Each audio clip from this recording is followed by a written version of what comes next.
Super Bowl champion Jamal Lewis with us, NFL Media Headquarters in Vegas, Radio Row.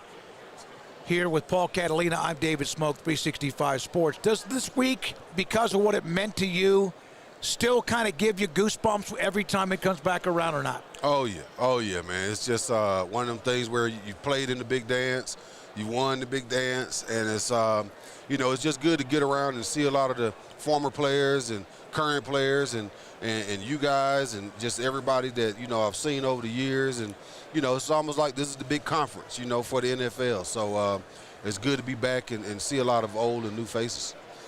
Okay, what was it like to tackle you?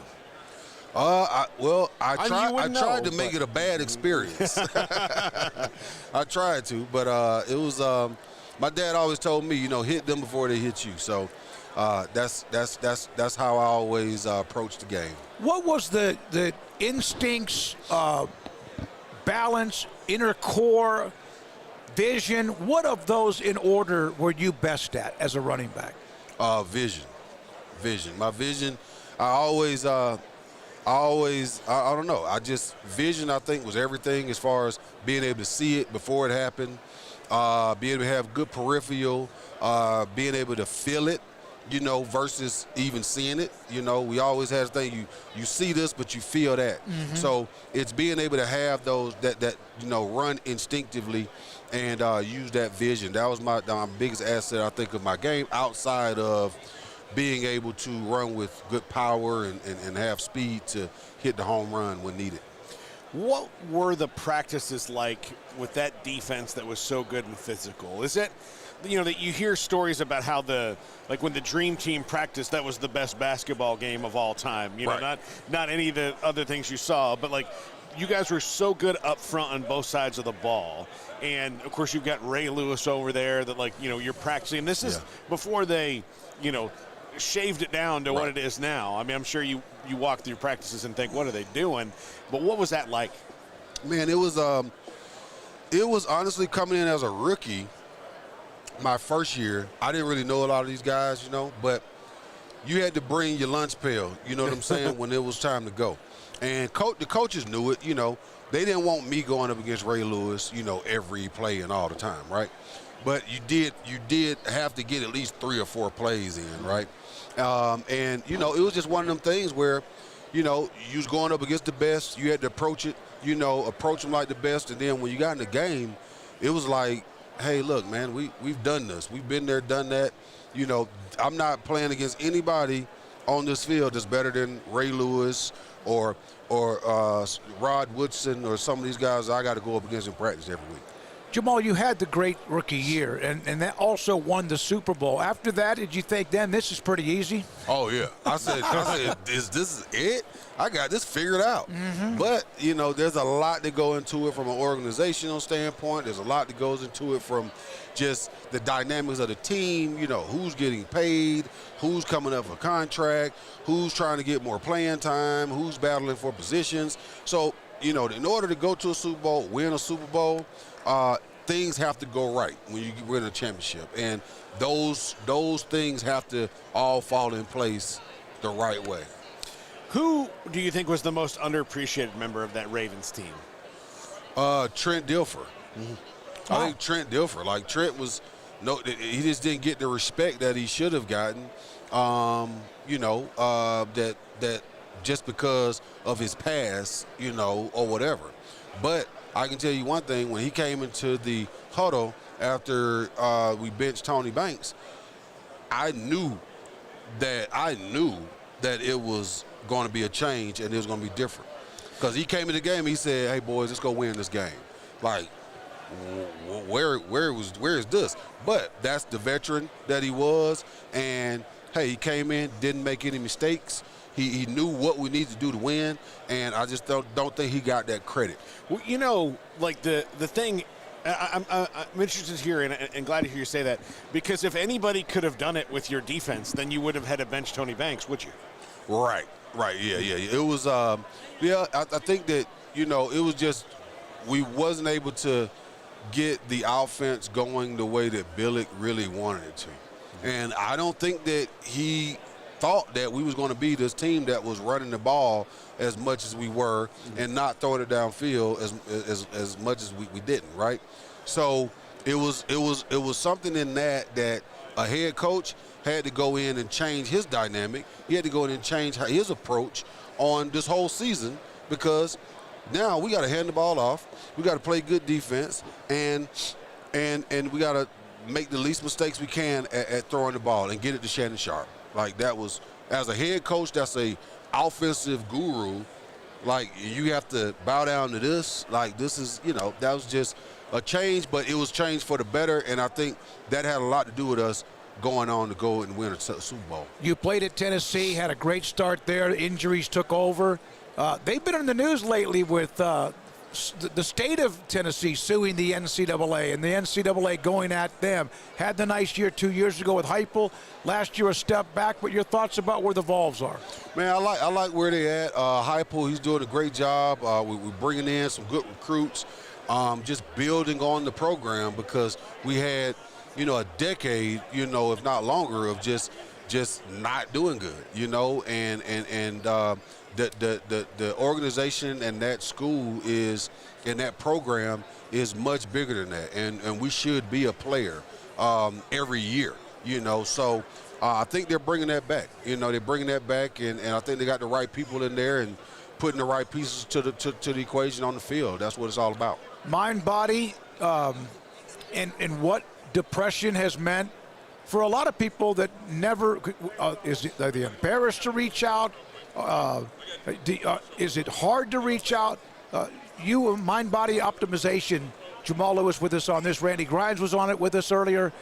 What did that mean? Did you have a bout? Was it with the injuries? A career's over? Transition? When did you experience something like that? I think it was more after, I got done. Just not having that structure, not having the team doing everything for you, everything being laid out for you or whatever, and establishing that structure. That's when I dealt with a lot of depression and trying to figure out where am I going, who am I, what am I supposed to be doing, and because you always had this routine. I had a routine every year on how I'm going to approach the season. Everything was about getting ready for camp and getting ready for the season.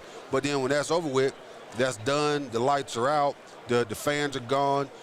What do you do now, And mindbodyo.com, I've teamed up with them, and, it's all about, bringing mental health to the masses, right? So therefore you have therapists and psychiatrists under one roof. So you don't have to go to different places. And as athletes, you have to find that, and you have to go see a therapist. Then you have to go somewhere else 2 or 3 weeks later, go see a psychiatrist, just to kind of get your diagnosis, get your plan and what you're supposed to be doing or what you need to be doing to just have a better quality of life. And I think with mindbodyo.com, it's really helping bring that awareness and that attention to and focus to guys that, well, not just guys, but people that need to go talk. You need to share what's going on, with you, get it out.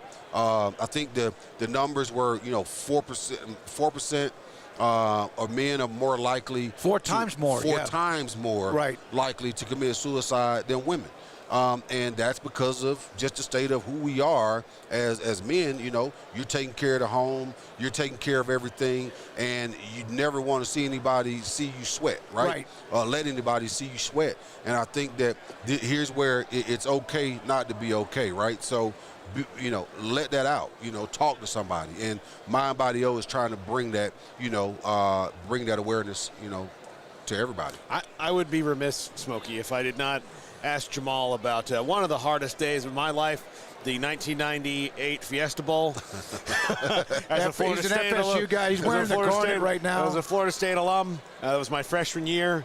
That game was so strange. I mean, I'm sure, like, from my perspective, it was very strange, watching it. But you guys were kind of the team of destiny that year. You just went through, and T. Martin was great. You were in the backfield. You had a great backfield. You and Travis Henry, who I played against in high school and ran roughshod over me then. But what was that year like for you?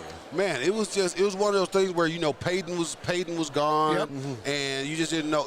We knew what T could bring to the table, but we just lost the field general. You know what I mean? We just lost the man, you know?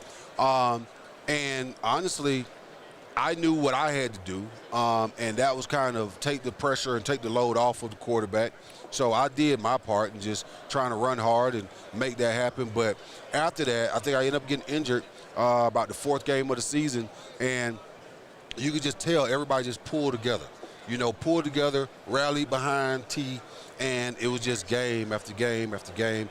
We just knocked it down, you know, and things just kind of fell in our court. But, man, if you look back at that team, we had a lot of great players on that team. Peerless Price. Oh, yeah. Peerless Price, T, myself, you know, Al Wilson, just that defense, Jonathan Brown. We had some guys over there that was just awesome. So in a matter of 3 years, you won a national title, and then you won a world title. Right. That's pretty good. It was awesome. Yeah, that was Did good. the loss to Nebraska help you guys get ready for the next year? Oh, yeah. After that game, they were really, really good. Man, they were really good. They destroyed us, man. It was just physical, and I think that left a bad taste in our mouth going into that next season where, look, we knew what we had to go do, and we put in the work. Also, which Colquitt? Was it Dustin Colquitt that was your punter? No. Who's the punter? The other one. It was Colquitt. It was Dustin. I don't know. Yeah. I know it's Colquitt. Colquitt. The key play in the game was roughing the punter, which was Yeah. Right. Right. Yeah. He and I have a history with Nebraska, Florida State, big moments where Florida State got the edge on a call. So You're a Nebraska guy? Yeah, I was born in Omaha. Yeah. So you know that was my first choice. Was it? Well, you. Yeah, oh Nebraska was my first choice. Was Amon Green there already? Amon Green was there, but Lawrence Phillips had just left, and I was a big Lawrence Phillips fan. He had just left. Tom Osborne calling your phone. Damn. Like, come on. Like, Tom Osborne calling your phone. You would have spent. You in that offense would have been phenomenal, along with what they had already in the depth. So what flipped it? Well, basically, Peyton was staying at Tennessee, and Jay Graham had just left or whatever, and then the opportunity was there that I could come in and play. And it was a 14-hour drive to Nebraska for my parents and 3 hours to Tennessee. So, Jamal, again, for you to speak out and also let everyone know, mindbodyo.com. If you need to share or talk or get something out, nothing wrong with that. Contact mindbodyo.com. Thanks for the great career you had. Thanks for the time we had today. Hey, thanks a lot. You guys have a good one. Jamal Lewis, former Tennessee and Baltimore Ravens star on 365 Sports.